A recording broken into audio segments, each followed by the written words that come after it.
Hello, good afternoon students. Today once again we are take our video period of the geography, which is the climate. Okay. So in the previous video we learned about the which are the terms are related to the climatic condition. For example, isotherm, sea level distance, altitude, and the retreating monsoon. Is it clear? Then apart from that we also learn about that the orographic rainfall म्हणजे काय, अर्थचे distance किती असतं, मग tropic of cancer काय, tropic of कॅप्रिकॉन काय आहे, Arctic circle कोणतं, Antarctic circle कोणतं, इक्वेटर कुठे, या सगळ्या गोष्टींचा आपण अभ्यास केला पहिल्या व्हिडिओमध्ये. आता आपण या व्हिडिओमध्ये ब्राझीलचं क्लायमॅटिक स्ट्रक्चर कसं आहे ते बघूया. तर आपण मागच्या व्हिडिओमध्ये क्वेश्चन केला होता की why the north east side of the Brazil it is known as the less rainfall, की तिथे कमी प्रमाणात पर्जन्यवृष्टी का बरं होते, त्याला ड्रॉट कॉर्डिनेट का बरं म्हणतात, रेनशॅडो एरिया का बरं म्हणतात. या सर्व गोष्टी आपण प्रिव्हियस व्हिडिओमध्ये बघितलं, ज्याचं उत्तर आपण तिथे दिलं नाही, तर या प्रश्नाचं उत्तर आपण आज आपल्या या व्हिडिओमध्ये बघणार आहोत. बघा, for example the north east part of Brazil is known as the rain shadow area, which is known as the dot coordinator, orographic rainfall area and less rainfall area. So you notice on a green board there is the map of the Brazil. We can say it is the map of Brazil. While learn about the map of Brazil, it is the north, south, west, east. Equator pass out झालेला आहे, tropic of कॅप्रिकॉन पण pass out झालेला आहे, which is the 0 degree Celsius and which is the 23 degree Celsius. Is it clear?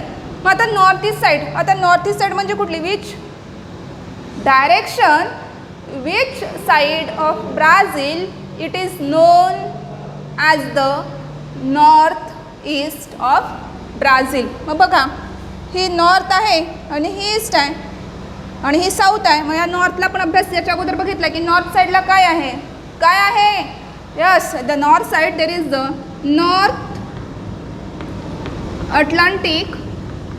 Atlantic ocean. Is it clear? And in the south side, that south side it is the south Atlantic ocean. Is it clear? It is the North Atlantic Ocean, it is the South Atlantic Ocean. Then this north, यालाच आपण असं म्हणू शकतो, north trade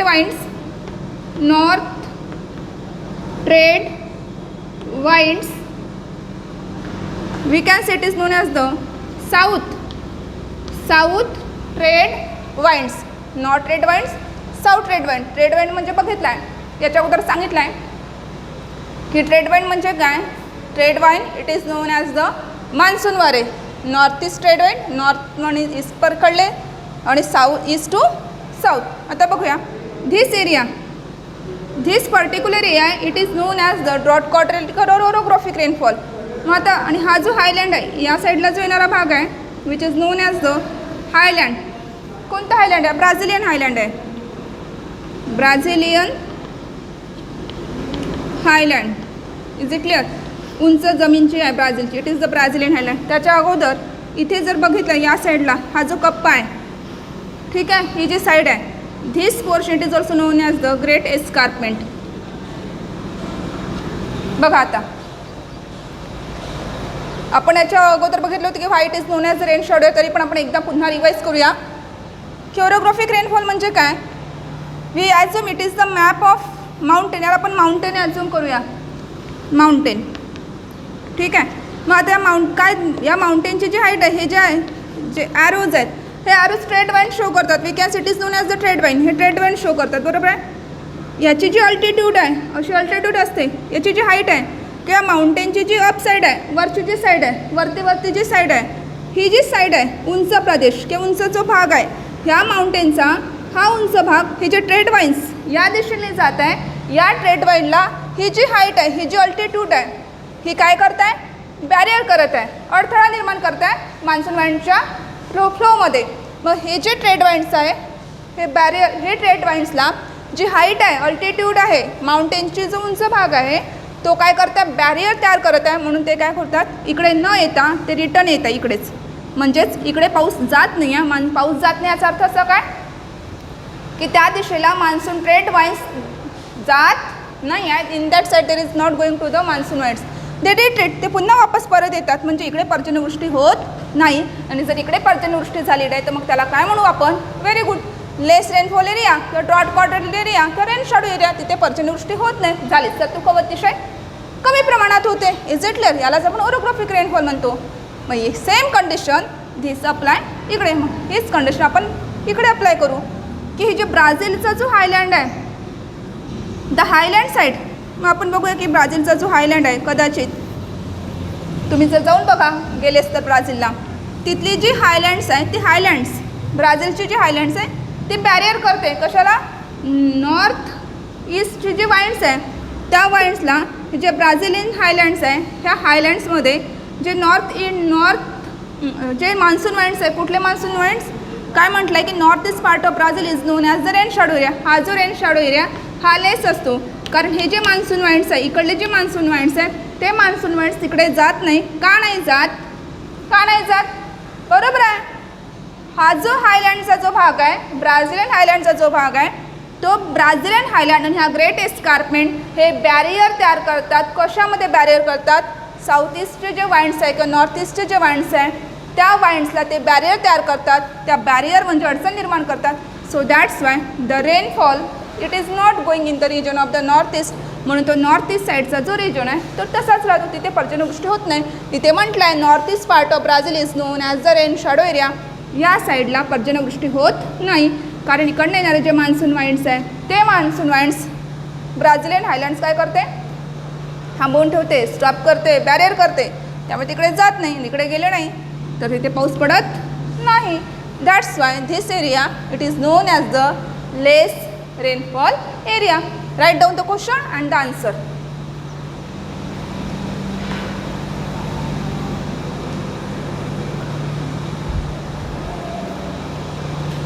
लिहिलं आहे प्रश्न आणि उत्तर.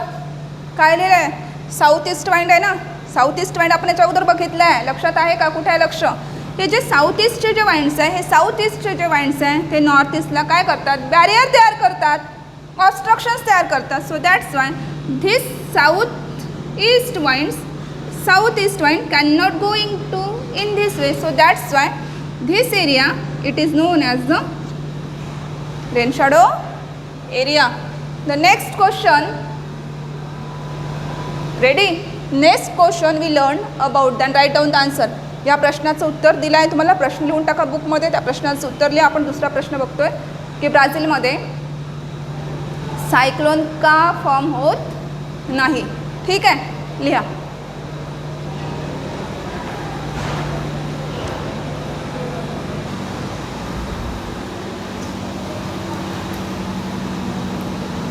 आपण सेकंड क्वेश्चनचा आन्सर घेणार आहोत. Snowfall doesn't always occur in Brazil, की ब्राझीलमध्ये स्नोफॉल होत नाही. त्याचं कारण काय? मग आपण व्हायने क्वेश्चन केला.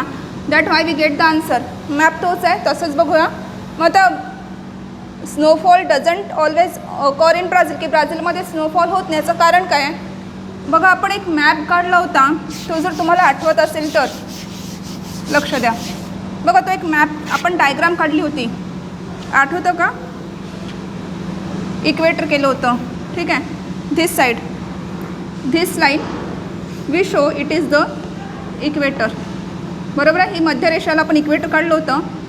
हा एक एरिया, हा एक एरिया. ठीक आहे, हा जो एरिया आहे, हा एरिया, या एरियाला आपण दुसरं पण नाव दिलं होतं. This area it is known as the tropical zone area. Is it clear? या एरियाला आपण ट्रॉपिकल झोन एरिया दिलं होतं. दिसत आहे बघा, आपण ड्रॉ केला, एक पिक्चर ड्रॉ केला आहे. त्या पिक्चरला आपण अर्थ म्हणून नाव देऊया. फिगर, ही जर फिगर 2.1 असेल तिला आपण फिगर 2.2 देऊया. बरोबर आहे. मग हा नॉर्थ पोल घेऊया आणि हा साऊथ पोल. ठीक आहे. का बरं करतो आपण? कारण आपल्याला या प्रश्नाचा आन्सर पाहिजे. हा ट्रॉपिकल झोन एरिया, हा ट्रॉपिकल झोन एरिया जो इक्वेटरच्या जवळचा जो एरिया आहे तो एरिया आहे ट्रॉपिकल झोन एरिया. मग तो जर ट्रॉपिकल झोन एरिया म्हणजेच काय होतं? इथलं जे टेम्परेचर होतं ते हॉट होतं.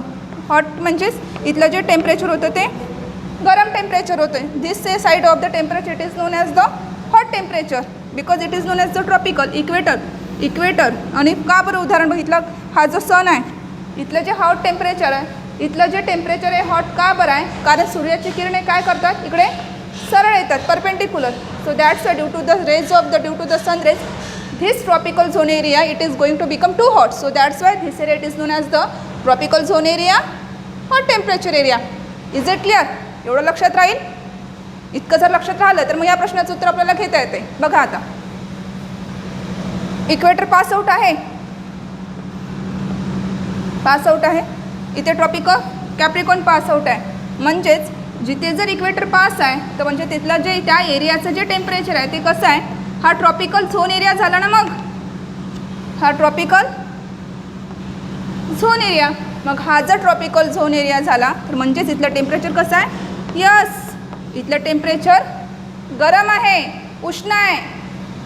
बिकॉज इक्वेटर पास आपण इकडे बघितलं की इथे जर इक्वेटर पास झालं असेल तर this is known as a tropical zone area. आणि जर ट्रॉपिकल झोन एरिया असेल म्हणजे तिथलं टेम्परेचर कसं आहे, उष्ण.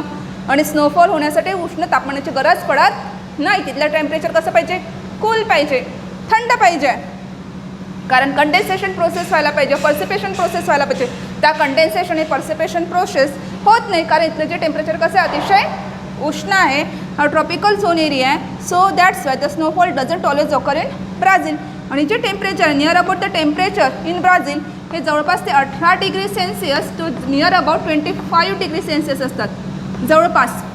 म्हणजे जे ब्राझीलचं जे तापमान आहे ते ब्राझीलचं जे त्या तापमान आहे near about 80 degree celsius to 25 degree celsius temperature असतं. आणि स्नोफॉल होण्यासाठी इतकं जे स्पेसिफिक जे टेम्परेचर आहे ब्राझीलचं that is not suitable for the making the cyclone. So that's why in a Brazil snowfall doesn't always occur in Brazil. की म्हणून सतत नेहमी ब्राझीलमध्ये स्नोफॉल पडत नाही. इतकं लक्षात राहील. Is it clear? आपण 2 प्रश्नांचं उत्तर बघितलं आहे. पहिला प्रश्न होता की why it is known as a less rain shadow area, dot quadratical area and orographic rainfall area. Then we learn the second question that is the why the snowfall doesn't always occur in a Brazil. ते आपण प्रश्नाचं उत्तर घेतलं आपण. ठीक आहे. मग आता आपण तिसरा प्रश्न बघणार आहे. But before that you should write down this question, this diagram and the answer. Is it clear? ही स्नोफॉल का होत नाही? 2 गोष्टी. ब्राझील ट्रॉपिकल झोन एरियामध्ये येते, तिथलं टेम्परेचर जास्त आहे 18 ते 25 डिग्री म्हणजे 18 टू नियर अबाउट 25 डिग्री तिथलं तापमान असतं. हे जे तापमान आहे ते तापमान स्नोफॉल होण्यासाठी सुटेबल नसतं. म्हणून तिथे नेहमी स्नोफॉल पडत नाही. Is it clear? Later on we learn the third question.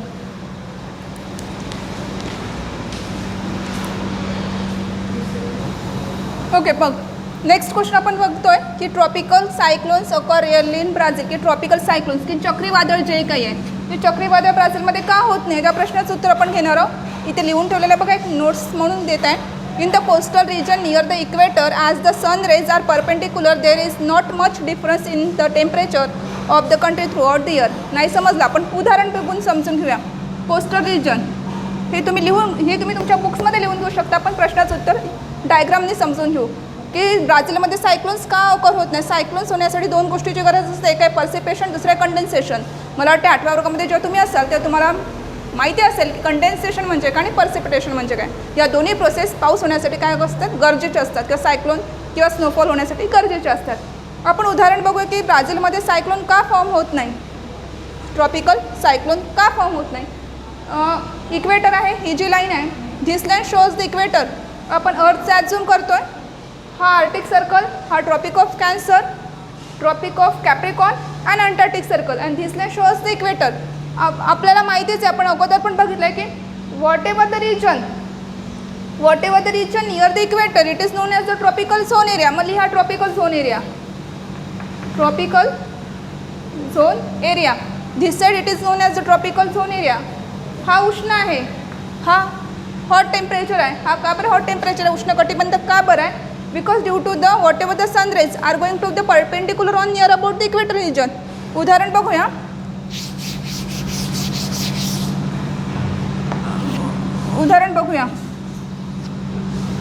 एक आणि दुसरं.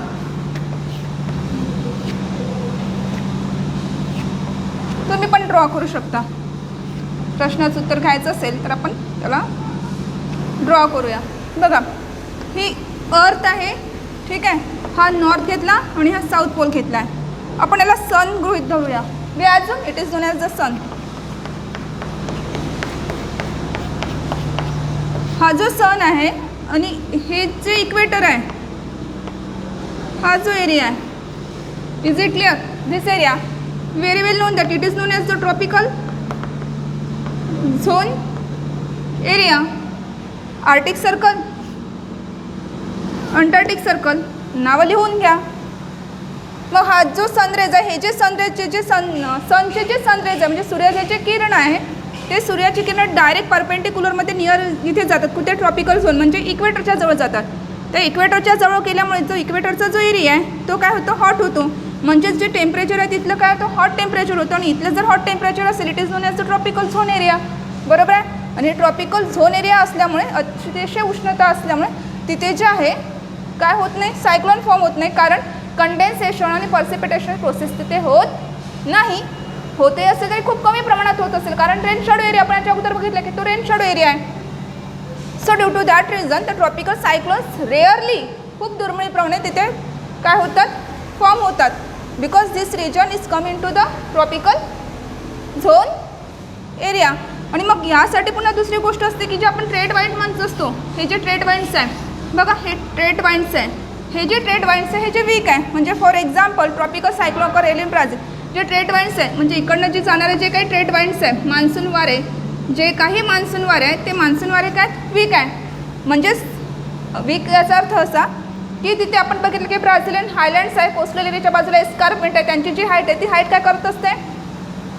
काय करत असते? ती हाईट जी आहे ती बॅरियर तयार करत असते मान्सून वाईंडमध्ये. आणि ती जर हाईट मान्सून वाईंडमध्ये जर बॅरियर तयार करत असेल तर डेफिनेटली तिथे पर्सिपिटेशन कंडेन्सेशन प्रोसेस व्हायला वेळ लागेल. If there is the less of the condensation of precipitation process due to that reason there is not the form the tropical cyclone. कारण हे जे ट्रेड वाइंड्स आहेत ते ट्रेड वाइंड्स काय होतात? वीक पडतात. वीक म्हणजे इन द सेन्स ती जी हाईट आहे, समजा ही जी हाईट आहे ही हाईट काय करत असते? बॅरियर तयार करत असते. जे काही ट्रेड वाइंड्स आहे त्या ट्रेड वाइंड्सला ते जाऊ देत नाही, ते वीक करतात. त्यामुळे इकडे ते वापस येतात. त्याचा जो काही फोर्स असतो, कशाचा? जो ट्रेड वाइंडचा जो फोर्स असतो तो वीक होऊन जातो. Due to that reason there is not the formation of the tropical cyclone. Is it clear? So all of you write down the answer of that question. Why in Brazil tropical cyclones occur rarely in Brazil? So what we learned in this period? We learned why the Brazil it is known as the less rainfall area, why the Brazil it is known as the less snowfall area, and why there is not occur the cyclones. These three questions we get the answer in this video. Then we learn about the next question, but before that you write down that all the questions, get the answer and prepared for the test. Okay, so in our next video we learn about the some questions which is also related to the climatic structure of India, and some questions which is regarding to the how we learn all the differences between the India and the Brazil climatic structure. So hope you understand that all the three questions. Then later on we once again meet in a next video with the climatic structure of India and Brazil. So I hope, thank you.